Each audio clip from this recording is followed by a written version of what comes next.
Hello guys, this is Zmok, and a lot of you guys have been requesting a Resto Shaman guide for Mythic Plus here in Shadowlands, so that is what I'm going to be making today. In this guide I want to go through the talents, the stats, the covenants and Soulbind, then we go through the legendaries, and a little bit about the trinkets, consumables, and then healing rotation, damage rotation, and then in the end we have a little bit about the party CDs and tracking your own CDs, and a little bit about some helpful Weakauras that you can use for Mythic Plus as well. I'm gonna put the timestamps in the description, and then you can just skip to whatever you feel like is relevant for you. You should also be able to see it on the play bar of YouTube itself, so you can just skip around as you want. And a lot of you guys have actually been asking me what I use for my healing frames, like if it's Voodoo or Grit or whatsoever. But I just use ElvUi, and then I use mouse over macros. That's basically how I do my healing. We have set up the UI, like ElvUi and Weakauras for every single class and every single spec. And I'm going to put a preview down in the description, and it's available for all my Patreons or Twitch subscribers, so you can check that out down below. Okay, so the first thing here is going to be the talents, and to be honest I tried every single one of the talents in the first row here. I used undulation for the first 15 key that we did, like exactly when Mythic Plus was released. I was playing with this here because we were a little bit undergeared and the tank was needing a lot of spam healing, like a lot of healing surges, so I thought this would bring some value. But since we are a little bit more geared now and tanks are a little bit more self-sustained, then I kinda like Unleash Life, because actually the initial heal of this one is often critting like 10k or at least close to 10k. And then you can also control exactly when you want a big heal, like if you want a big chain heal, if you want a big riptide or a big healing surge. So this one is really nice. Torrent, I mean riptide is your highest healing ability overall, so you could also play with this one here, but then again, Unleash Life, it's nice if you want like a big healing surge or something on the tank, or a big chain heal as I said. And the next talent here is going to be Echo of the Elements. This is going to give you an additional Riptide and a Healing Stream totem, or if you select the talent Cloudburst, then you'll have an extra Cloudburst totem, and Lava Burst, so this is also going to give you more damage. This is definitely the play in Mythic Plus, because like Cloudburst is super good for burst healing the whole party, and also it's really good against the prideful mobs and stuff. Riptide, as I said, it's your biggest heal, so having an extra charge of this is also... it's also really beneficial. Any of these two talents here, I never really see them used, and there's not really any content where you would actually use this, not even in PvP or in Raid as well. And then in the third row here, you have the static charge. This one, it's basically just like if you hit multiple targets with your stun totem, then it will reduce the cooldown a little bit of your stun totem, so that you can use it more frequently in Mythic Plus. It's not a must-have, but it's nice to have if you don't have anyone else who can like do an AoE stun in your party. But you can also play with Earth Wrap Totem. It can be pretty beneficial. For example, if you go into Plaguefall on the first boss, where it spawns like some blobs and stuff that runs to the boss, and then if it runs to the boss, it's gonna heal the boss. So then you could like route the ads, like delaying the travel time of them by quite a bit. But you could also run Spirit Wolf. And I can see this, maybe it's gonna happen in some super high keys when we get to that, because you just need a little bit more damage reduction. That could again be in Plaguefall, this time on the third boss, you know, like on the spider, when it does like the circle on you, where you need to go out from the party and then you get stunned. This is actually nearly one-shotting on plus 19 Tyrannical, so maybe this could be the play on high keys. But at the moment, I'm mainly just playing with Static Charge. And then for the fourth row, you have Ancestral Vigor or Earthen Wall Totem. You would never really use the Combat Rest Totem here in Mythic Plus. So normally I go with the Earthen Wall Totem. It's good to prevent damage, and it's especially good on the prideful mobs and stuff.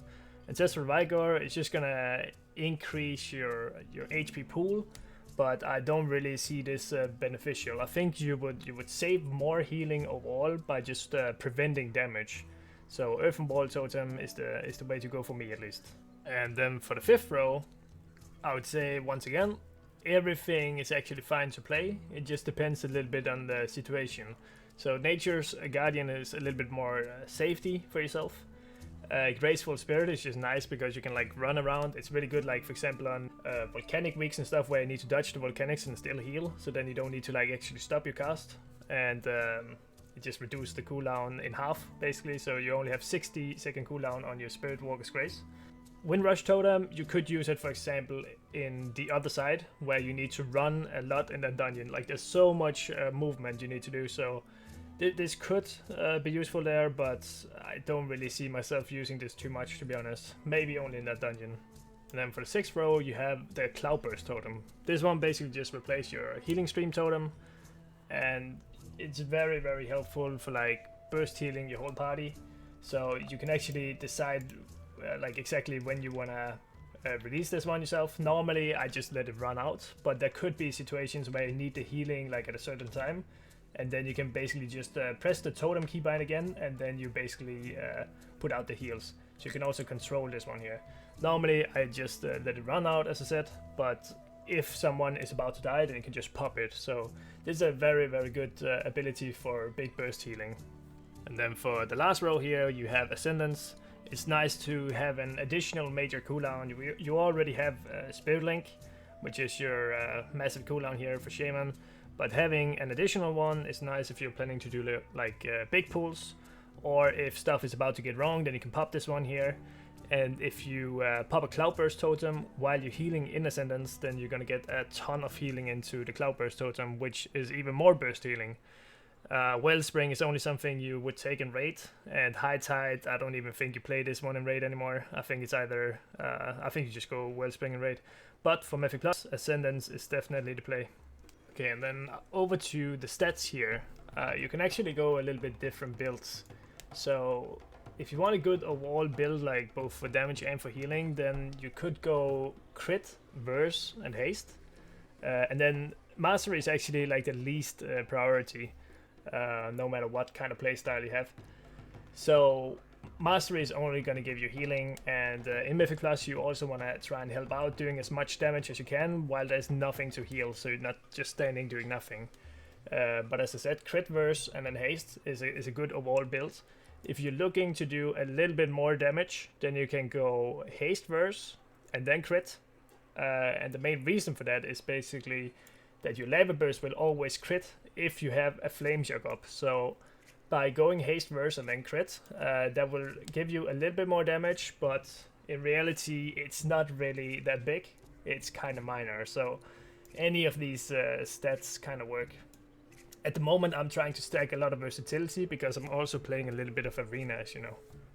And of course I just need to mention that of course you want to pick the higher item level piece, unless it's for example like rings that doesn't give any main stat, because main stat is the best thing to go for at the moment. So definitely pick the higher item level piece while you're gearing up, but once you're getting fully geared, then you can start like focusing more on like secondary stats. Okay, so when it comes here to the Covenant for Mythic Plus, you should either choose Necrolord or Ventfear. So the overall difference is probably very minor, to be honest. But the cool thing about Necrolord is that you can get a little bit more single target damage, or maybe you should say prior damage. And what I mean with that is basically you can have more Flame Shocks up. You can use your Primordial Wave for either Flame Shock or Riptide, depending on the situation. And if you have more Flame Shocks up, that means you will get more Lava Burst procs, and that means you would be able to bring a little bit more single target damage. So if you have a boss, for example, where you pull some adds with it, or the boss itself have some adds that it spawns, then you can get more Flame Shocks up and more procs. It's also super helpful for the Prideful mob.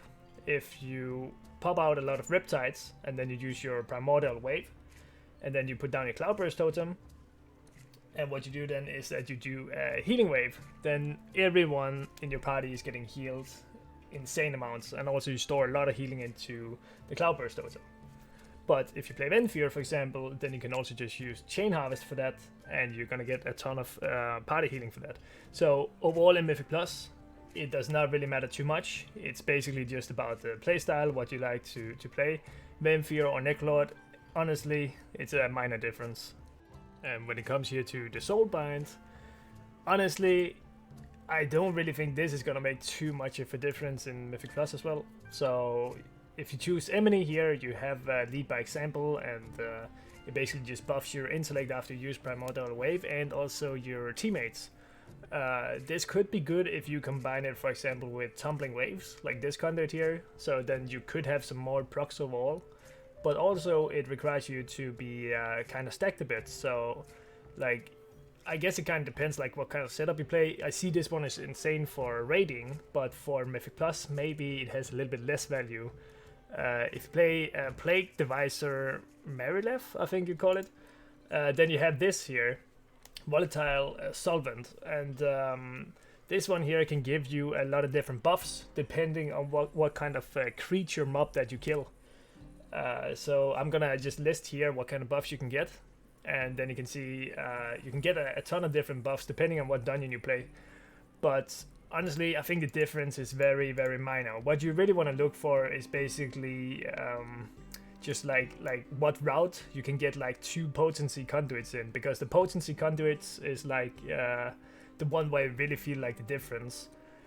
So for example, if you play with Emily here, then you want to go this route, get the Swirling Currents here, and then go down here and get this potency. Doesn't really matter about this last one here. I don't really see any of these too good.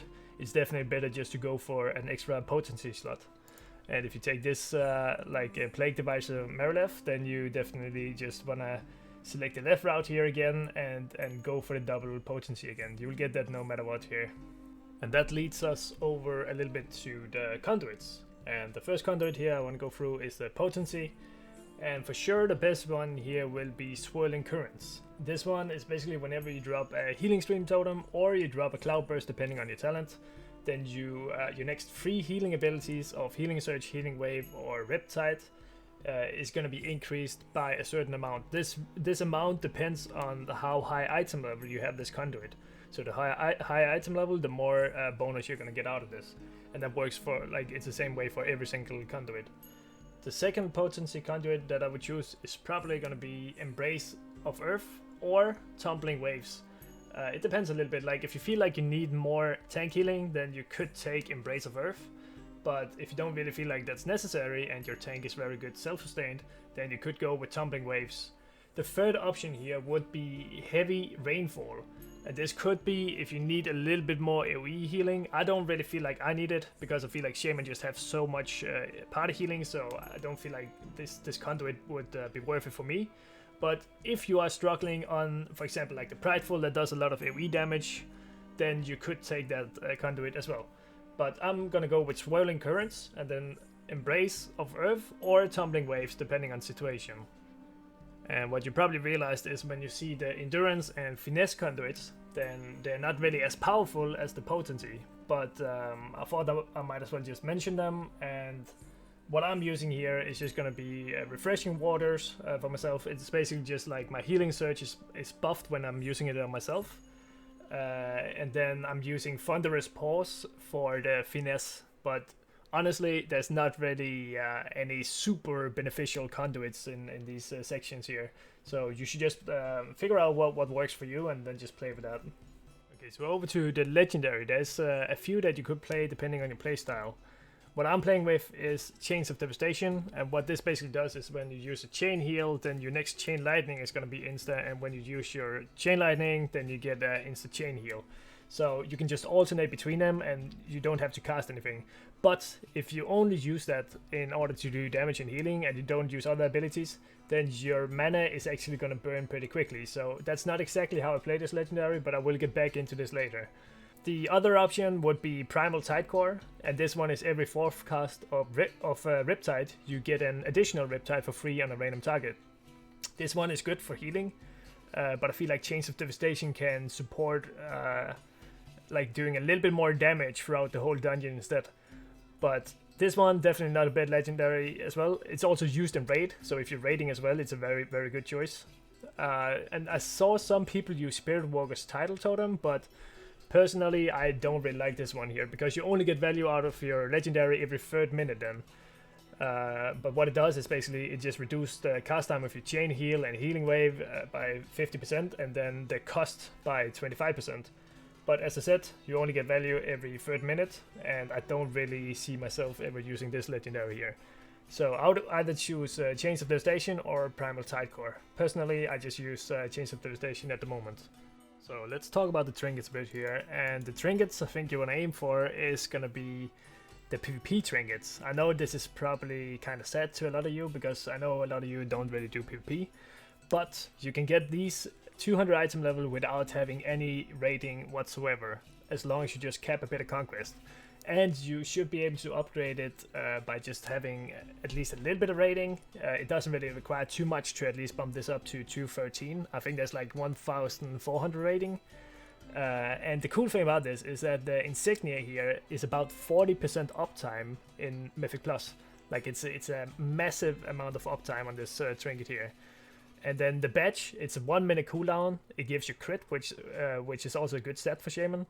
And it's just an extra little cooldown. I have it 226, and you can see it gives me 200 intellect. It's insane amounts.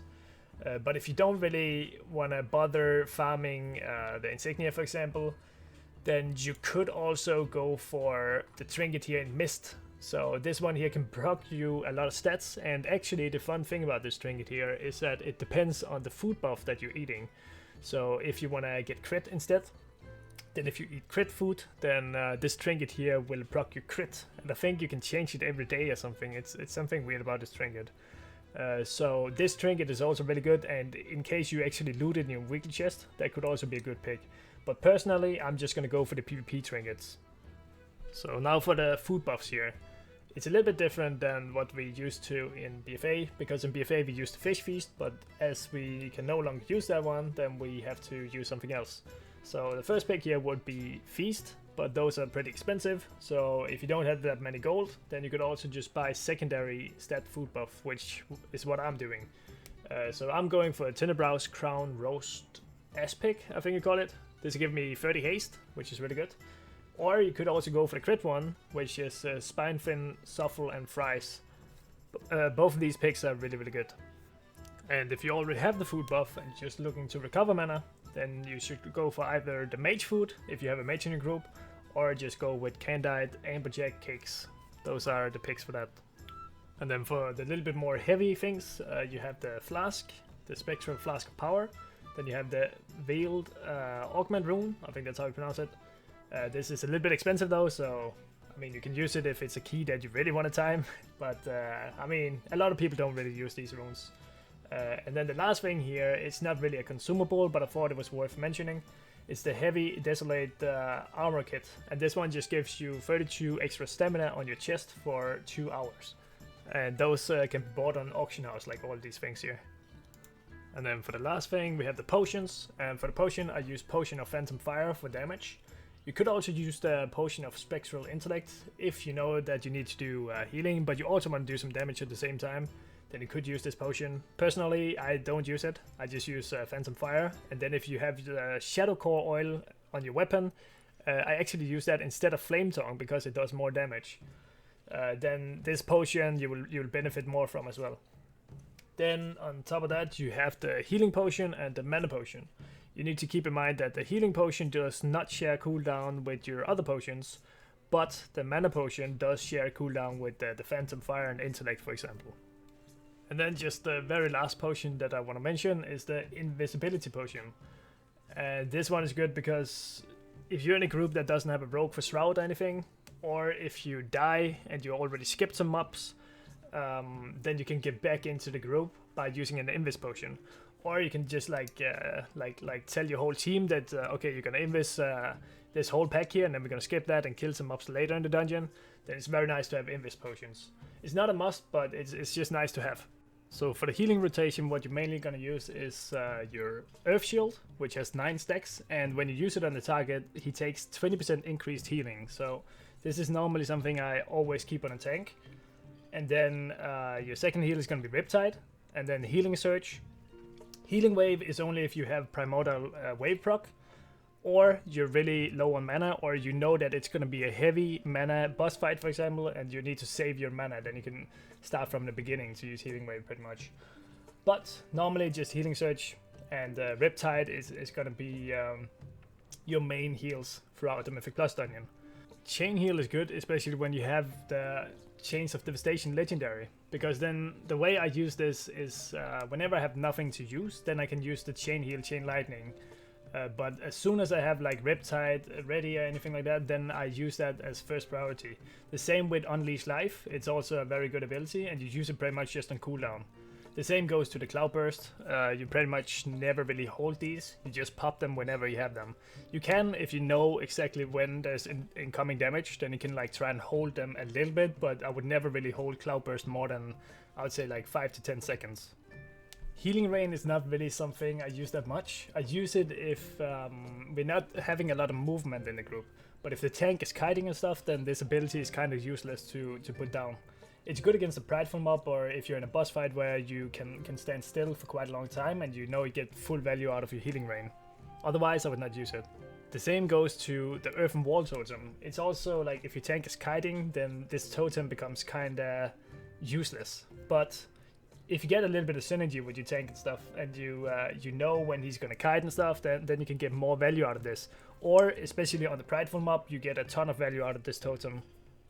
It's kind of impossible to give an exact rotation, like of a healing rotation, because it's very situational, like who you need to heal and when you need to heal. And but this is like how I use my abilities.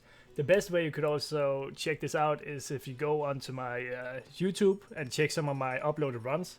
Then in the top left here, you can see which abilities I'm using. So if you're looking for a certain scenario, then you can check the top left on like a certain boss fight or so, and then you can see what I'm doing at least. Spirit Link and Ascendance, it's also very situational.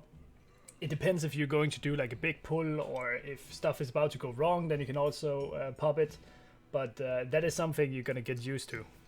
Okay, so for the damage rotation here, what you could do is that you can put Flame Shock on as many targets as possible, and then you use Lava Burst on the prior target every time it's available. Or you could also just spam Chain Lightning all the time if the whole pack just has to die evenly. I've been testing this here with the Lava Burst or with the spam of Chain Lightning, and honestly it does around the same damage. However, the good thing about the Lava Burst is that if you have Flame Shocks up and you need to heal at the same time, then you can just quickly do some insta Lava Burst whenever you feel like you have some time to do damage. And if you go into single target, then it's pretty straightforward as well. You just put up Flame Shock, and then you just Lava Burst whenever you have it, and when you don't, then you just use Lightning Bolt. It's pretty much that simple. But remember, if you're fighting multiple mobs and there's not really too much to heal, then remember to use your Primordial Wave as a Flame Shock. This helps your overall damage quite a lot, since more Flame Shock equals more Lava Burst procs. What makes the Shaman pretty unique is that you have an interrupt as a Shaman as well, and it's only a 12-second ranged interrupt. So if you're in Spires here, you're fighting those Goliaths, then you can actually solo interrupt the smash that he does. And normally no other DPS can do that unless it's a Shaman, because if you have a 15-second interrupt, then it's actually too slow in order to solo this one. And one last thing I want to mention is that you can make macros so that you have like multiple abilities on one macro. For example, I have my Chain Heal and Chain Lightning on the same keybind, and I will make a link down in the description where you can get this kind of macro, because that makes the Chains of Devastation legendary way easier to use. And on top of that, it's also a mouse over macro, so that I don't have to like click every single target all the time. So it makes it way easier to do like the Chain Lightning, Chain Heal. And then on top of that, if you want to lock in a target, then you can just hold right click down, and then it's going to be the target that you're targeting instead of mouse overing. So then for the very last thing I want to talk about is going to be the party CDs, and then your personal CDs that you need to track. So I found Weakauras incredible helpful in order to like help me track my cooldowns. So all my abilities that do not have a cooldown, I'm not showing here in the middle of my screen, as you can see. And that is because you can spam them as you want, and you don't really need to keep an eye on when they're ready. All you need is basically just mana, for example, for like Healing Surge or Healing Wave. And then if you just look above my Weakaura here, then you can see all the procs. Those are basically just above all my cooldowns, so then I can see, for example, if I use the Chain Heal, Chain Lightning Legendary, then I can see here, okay, which ability is going to be instant next. Because if you're healing and stuff, then you can maybe forget about, oh, did I use Chain Lightning before, or did I use the Chain Heal? So This Weakaura keeps track of everything, and it also keeps track of your primordial wave, like the uptime. It keeps track of your water shield and lava burst procs, and basically just everything. It makes everything way easier, so you don't need to like actually look top right to see if you have the buff or not. So all my personal Weakauras are available for my Patreons and my Twitch subscribers. But all the ones that I haven't created myself, I'm gonna link down in the description so that all of you can just go and grab them. And then you can see the abilities of my party members cooldowns on the left hand side of the party frame. And this is really good because you can see, for example, the mage has ice block available, the hunter has turtle ready, and the druid has bark skin available. So it's just nice to like see what kind of defensive they have available. And especially if you're on voice with them, then you can like call for a defensive from them if you're struggling healing, and then you don't really need to focus healing them. So this Weakaura is also listed in the description, so definitely take a look at that. And then the very last Weakaura here that I would highly recommend is the one that shows incoming damage on your party frames. So in this case here you can see the abilities on the tank here. You can see there's incoming damage. And then it also shows if it's going on your DPS. So if there's mobs that is doing like random AoE damage, or like it's randomly targeting any party member in your group, then you can see on the party frame that he's getting targeted by an ability, so you can already be ready to heal. This one is called, I believe it's called Legion Dungeon's Dangerous Spells. You can find it on Weakauras.io, but I'm also going to post a link down in the description so you can just have a look at that as well. This one is very, very useful for healers in Mythic Plus. That's it for this video here. I hope you enjoyed, and also check out my channel on Twitch. I'm streaming pretty much daily. At least I do in all the weekdays, and sometimes I do in the weekends as well. I'm starting around 8 AM Central European time normally, and then up until the afternoon. So definitely check that out in the description down below. And as I said, I hope you enjoyed. I'll see you later. Peace. I'm feeling